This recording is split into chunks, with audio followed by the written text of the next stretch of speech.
What's up, webheads, comic book fans? Welcome back to Comic Book Corner 2.0. I'm your host, Mike Spider Slayer.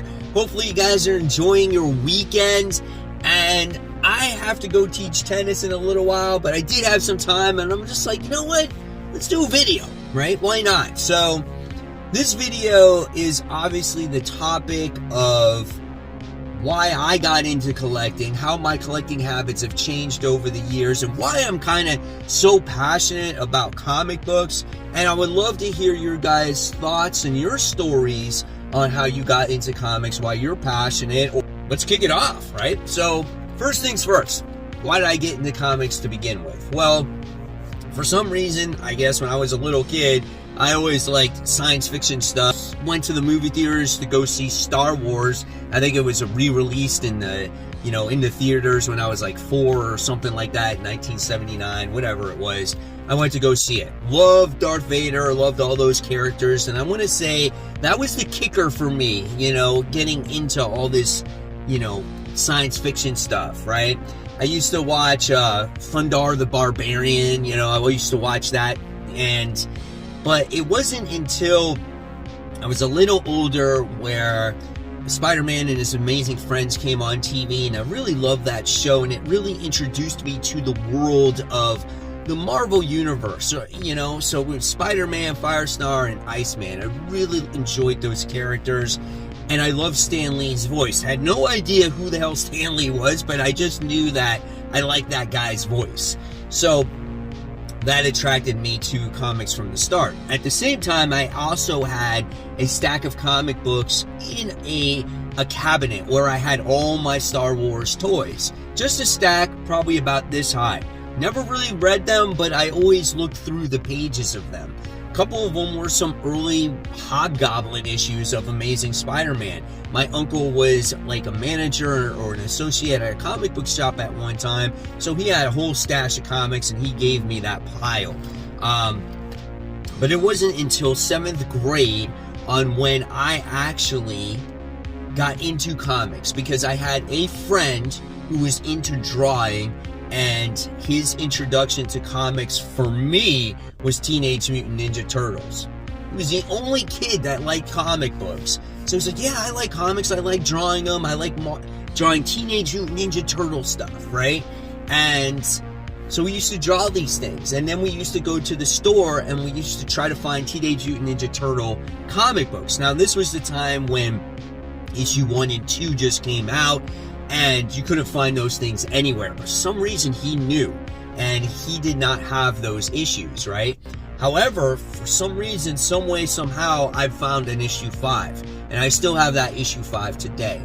So that was really my introduction to really kind of getting into the comic books, and it wasn't until Todd McFarlane's issue 313 where I went to the baseball card shop that sold comic books. I would ride my bike about 1.5 miles all the time, get my dollars and coins, and go to the shop, go to the spinner rack, and buy that comic. So it was Amazing Spider-Man issue 313.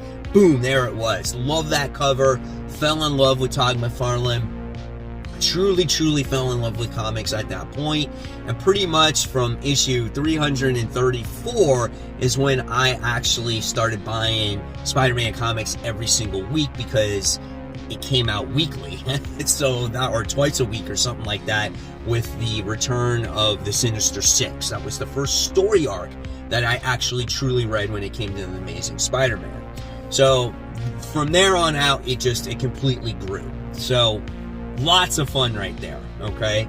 Now, over the years, as I got older, I collected, and then I stopped. Obviously life gets in the way, and it wasn't until 2008 where I started actually collecting again, and where I actually started reviewing comics online through Comic Vine, through other avenues, and then it wasn't until a couple years after that where I started the YouTube channel.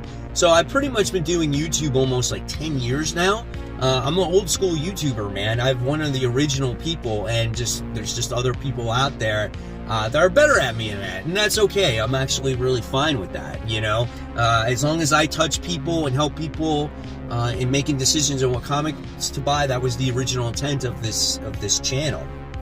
Now, how have my collecting habits have changed over the years? Well, always and still for me, it's about the stories, right?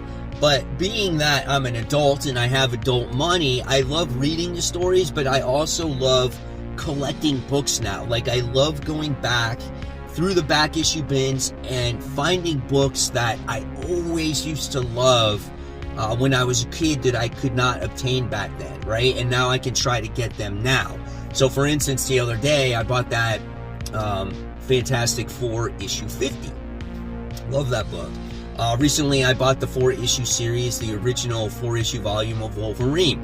Wanted that series for years. My first big book was Amazing Spider-Man issue 300. I always wanted that since I was a little kid. It was hanging up on the wall, and I remember when my comic shop first opened, they worked with me on making payments on it until I could get it. But at that time, that book was very affordable. Now it's out of this world, right? So that's the difference in the hobby for me now. Now I'm pretty much, I read, and if it becomes valuable, that's a bonus. I don't buy issues necessarily so much for them to be valuable in the future. I read them, I buy them because I want to read them first. Now, I collect back issues for, for value. And, but it's just cool to have those books because they're history, they're nostalgia. I love that stuff, and I get so hyped up about comic books. I love the stories. I love the place that it takes you. And that's what a comic book should do. That's a good comic book. Like, we have a lot of great indies right now, and I love when I can get lost in that story and I forget what's going on. That's what comics should be, right? I don't like when we pick apart comics to the point where you just don't enjoy them. Why do you read them then? Don't read them, stay away from them. Love the stories, man. And there's ups and then there's downs, right? I stick with Amazing Spider-Man through the ups, through the downs. It's never perfect, but I always try to find the positive in something, right? That's just me, right? So I'm very curious, guys. In the comments below, I want to know what got you into the hobby to begin with. Was there a specific influence? Was it a friend? Did you just walk into a comic book shop one day? Did you drop the hobby, then came back to the hobby? Just all that stuff. And how do you collect? And I feel like there is no wrong way to collect comic books, right? If you collect comic books to read the stories, that's okay. If you collect comic books for the cover art, that's okay. If you collect comic books because you think they're going to be worth money, that's okay. If you collect CGC comic books, that's okay too. That's what makes this hobby so awesome, right? There's a million different ways why you collect comic books. There's no right, there's no wrong way. And that's what makes this hobby so good, man. So again, leave me all those comments below, guys. Hopefully you enjoyed this little topic video. I know it's something a little bit different, but it gives you a little bit of insight on me, even though I may have mentioned some of these things in the past, but this is a video dedicated to that. And again, I want to know more of you guys. So guys, as always, thank you so much. If you love the content, I'll leave you more content right here. This is actually that most recent Fantastic Four issue that I picked up and my reasoning why I bought it, okay? So guys, as always, keep buying, keep collecting, but most importantly, always read your comics. Guys, thank you so much. Have a wonderful weekend.